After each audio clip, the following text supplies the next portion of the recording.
Right guys, this is Stephen, aka Steve the Bear. I'm just going through one of my first unboxing product review type videos. This is the Hordes Primal Mark II book. This is a game that's very close to my heart. I started playing War Machine and Hordes about 6-7 years ago with Hordes Mark I. So far in the 10-year history of War Machine, Privateer Press have only released 2 versions of their rules set. I believe the reason for going into Mark II was because they felt some of the rules in Mark I had gotten overcomplicated, a bit silly, you know, some of it needed turning down a little, or straightening out, or just generally resolving. So, we've released Mark II. Each Mark II book contains the rules, a bit of backstory, the start of each faction, so you actually get a small almost sample of each of the faction's army books. So what we'll do is we'll go ahead. We've got obviously the front cover. This is the hardback version. It's a lovely artwork here where you've got the trolls taking on the Scorn. So obviously got all the credits, got the intro, contents, foreword from Matt Wilson, and then page 5. This is an important part of War Machine and Hordes rules. Basically these are generally summed up. They're an ethos, a playstyle, a mentality they want you to take to the game. So, thou shalt not whine. Don't whine if you lose, just take it on the chin, carry on. Come heavy or don't come at all. Build the best lists that you want or you can. Don't intentionally handicap yourself. If you are going to put in something that you think will be fun, you're obviously doing it for a reason. Throw your opponent all this. Give as good as you get. So obviously, you know, if they're pounding you, pound them back. Win graciously and lose valiantly. Don't brag if you win. Don't run around parading it in their face.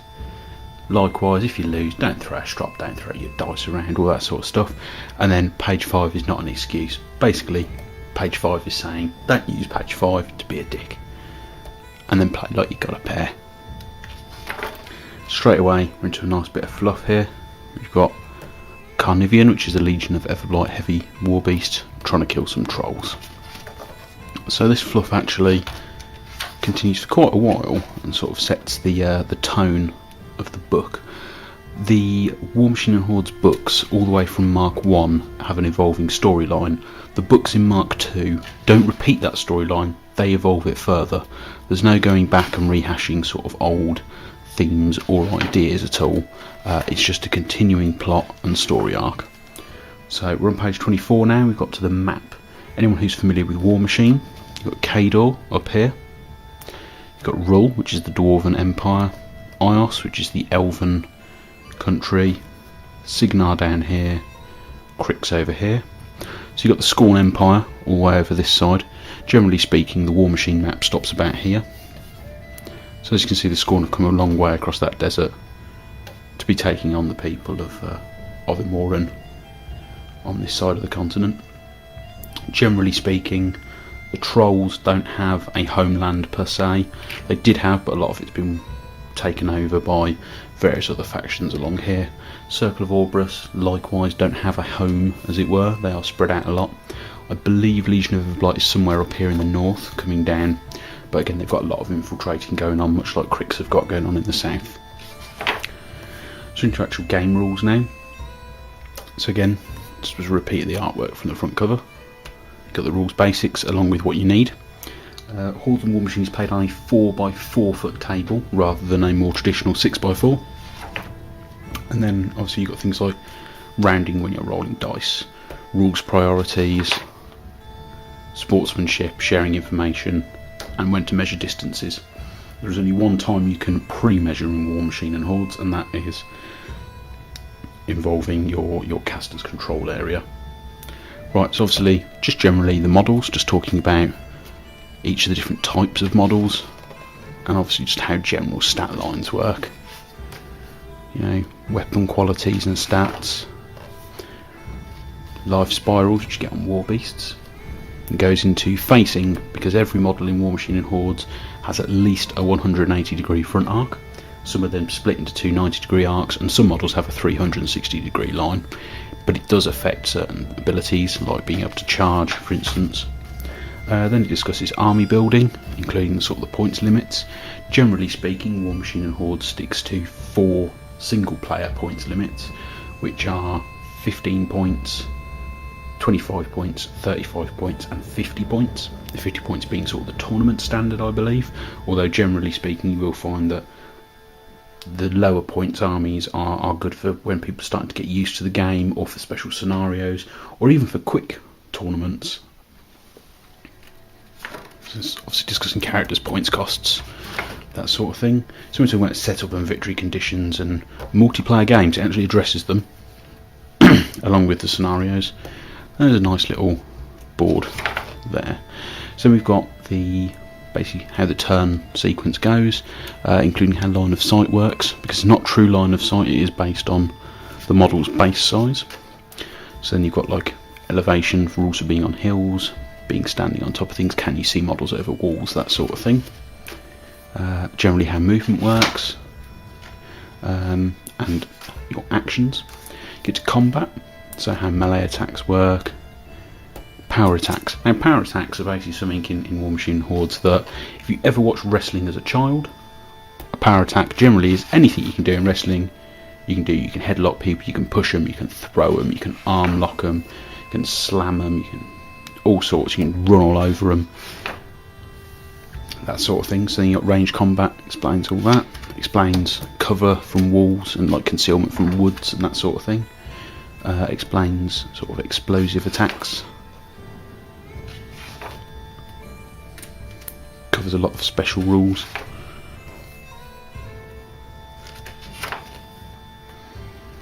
So it's talking about removed from top play and removed from the table, which are two very important effects.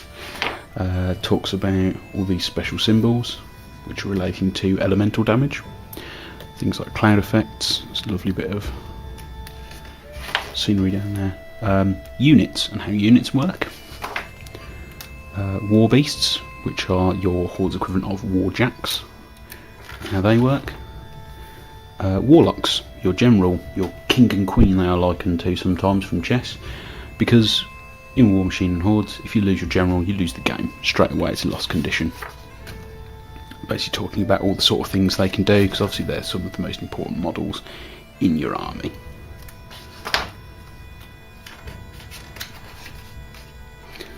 Special rules, so these are things like cavalry models that have additional rules to the way that standard rule works. Character war beasts, epic models, this sort of thing. Now an epic model, for anyone who's not aware, is when a certain character, usually a warcaster or a warlock, evolved in the storyline. Privateer Press release an epic version of that caster. They've usually got improved or enhanced abilities that sort of play on a certain thing that's either happened in the fluff, or to a certain extent their character has evolved, and maybe they've picked something that seems to make a bit more sense for that character. So it also explains campaign games, about taking minions, and theme forces. Theme forces we'll cover when we look at the specific Hordes army books.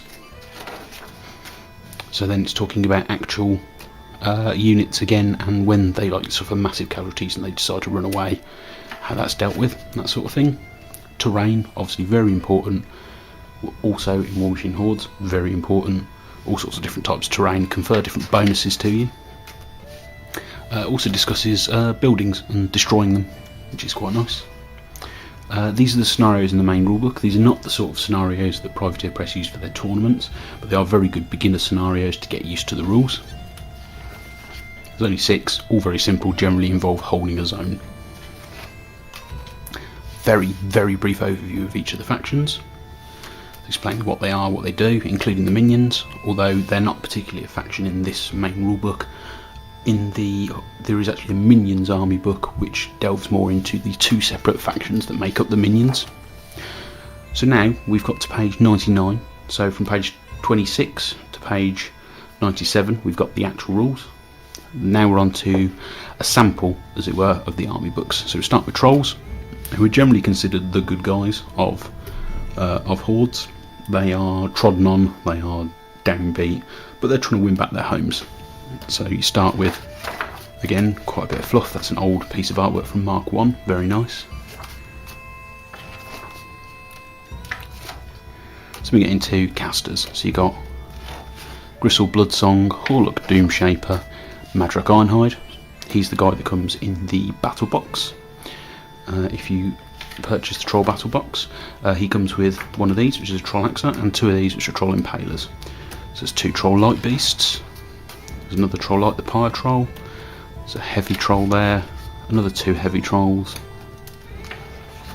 And then we're into units. So you've got sort of their cheap standard infantry unit, a support unit, a support flanking unit, and a hard hitting melee unit, a shooting unit, and then a solo, which is basically like an individual model that runs around. He's actually quite a good solo actually. He's a support and attacking solo. Then we're into my faction, the one that I play or have played quite a lot of.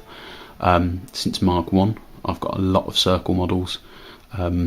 Love the models and the way the army works. It's, well, I'll do an army showcase video at some point, just going through some of the army lists that I've got with my circle. So again, you've got a bit of plot, another nice bit of Mark 1 artwork. Start with Boulder, the Stone Cleaver. Kaya the Wildborn, who is the caster from the Battle Box starter box, and then Kruger the Stormwrath. We've got two lights, which is the Argus and the Gorax. The Battle Box comes with one or two Argus, depending on which Battle Box you buy for Circle. If you buy the two-player Battle Box, you get one of these and one of the Winter Argus. These rules aren't in this book, but are in a future book that I will show at some point. Gorax, very good support beast. And generally speaking quite good into itself. Wild Watcher, which is a construct war beast, because Circle have either constructs or living beasts. The Feral Warpwolf is the other beast that is in the starter box. So then you've got another type of Warpwolf and another type of construct. This is a big heavy construct. You've got two support units. You've got Druids and Stones. A light infantry unit and a sort of a medium infantry unit. Circle don't have heavy infantry units, but that's about as heavy as you can get. Then you've got your sort of standard grunt, and then a support solo. Then we're on to Scorn. Another piece of Mark 1 artwork. And again, we've got Lord Tyrant Herexis. That's how you pronounce it. Archdomitor Makeda, who's actually now the person in charge of the Scorn Empire. And Master Tormentor Morgul, who is the current Battle Box caster. So you've got two types of Basilisk. You've got Cyclops Savage, you get two of those in the starter box. Then you get the Titan Cannoneer, Titan Gladiator, which is in the Battle Box as well. Titan Sentry, so as you can see, a lot of these Titans, they're very elephant-like in appearance. And then you've got two heavy infantry units.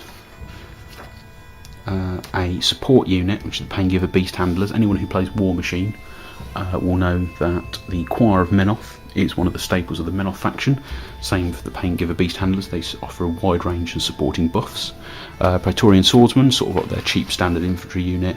Venator Reavers, cheap shooting unit. Ancestral Guardians, which is a solo model. Again, it's one of these very characterful models that works a lot on the Scorn's ancestor magic. Then on to the Legion of Everblights. Again, we've got some lovely artwork there. And this is Lilith. She is the Battle Box caster for Legion. We'll look at doing a opening of the Legion Battle Box soon. And then you've got Thagrosh, Prophet of Everblight. He's the one that started it all. And Val, Disciple of Everblight. So then you've got the Harrier. You've got the Shredder. Now these are lesser war beasts. The way war beasts work, you have lesser, light and heavies. Legion have lessers, and I believe now in one of the more recent books, Minions also have lessers, but I don't believe anyone else does at the moment. Oh no, sorry, the Scorn also have a lesser type of war beast, but you get four. That's right, four of these Shredders in the Legion battle box. There's a Terraf, which is a light, the Carnivian, which is the heavy you get in the starting battle box, Scythian, which is kind of like the Carnivian but with slightly different weaponry. Got the Seraph. Then you're on to shooting unit, a stealthy shooting unit, a hard-hitting melee infantry unit, but they are quite easy to kill. Spawning vessel, which is an interesting one, it's a nice support unit. On Ogren units, a heavy beefy infantry unit, a support solo, and then you're into minions. So there's not too much for the minions in here. There's one unit of Pharaoh, Pharaoh being one of the 2 minion pacts, which I'll explain when I do a minion book review. The Pharaoh work for a somewhat insane, very big Pharaoh called Lord Carver. But like I said, we'll cover them at a later date. You've got the Swamp Gobbler's Bellows crew. I've got them. They work really well for quite a number of armies. Alton Ashley, who's just basically a generic solo with a really big gun. He's a monster hunter. You've got the Totem Hunter, who is from another continent. He's very strange. It's something they haven't gone into at the moment, but they might explore in perhaps a future Hordes expansion. And then we're on to the model gallery. Now, a lot of the models you actually see in here are the Mark 1 models. They've now since gone back and done a lot of them in plastic. Especially like the heavy war beast kits like these two. Now you can get in a what we call a 3-in-1 heavy box, which is you get the options for 3 of them in the one box. So people generally tend to magnetise them so they can swap around what model they're using. So you got the Trollbloods, and then into the circle again, quite a lot of the old Mark 1 models. Some of them are still around. Thornblood Trackers, for instance, very nice models still. Same for the Caster models, that unit, but the beasts have changed. There's a Scorn, and the Legion, and minions. Then you've got the general, the hobby guide at the back. So look at this, you've got a prepping, painting, just a brief guide to the painting tutorial. Special things like, you probably would need some looking at, like troll skin, furs, metals, stones, wood. And it's into tusks and tartan. Scorn trolls. Obviously an absolute nightmare if you've never painted that sort of thing before. Basing, just think about the style of basing you want, and then terrain. Obviously everyone loves terrain. Very, very quick summary on timings and when stuff happens during a turn, that sort of thing. Nice and simple.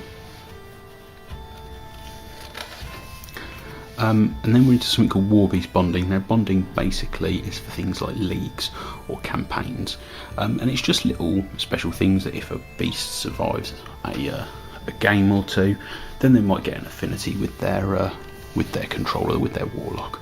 And that's for all of the 5 factions. And then we're into the index. Very, very well laid out. And then some templates you can copy and print out, or you could of course buy the plastic ones, which give you a spray and that handy blast template. And then that is the end of the book. Like I said, if you want to see anything like this again, I'm considering doing ones for the various army books for Hordes, and then once I've got that series out the way, I might do ones for War Machine. So if you're interested, just let me know, drop some comments below, like the video, subscribe to the channel. This is Steve the Bear, signing off.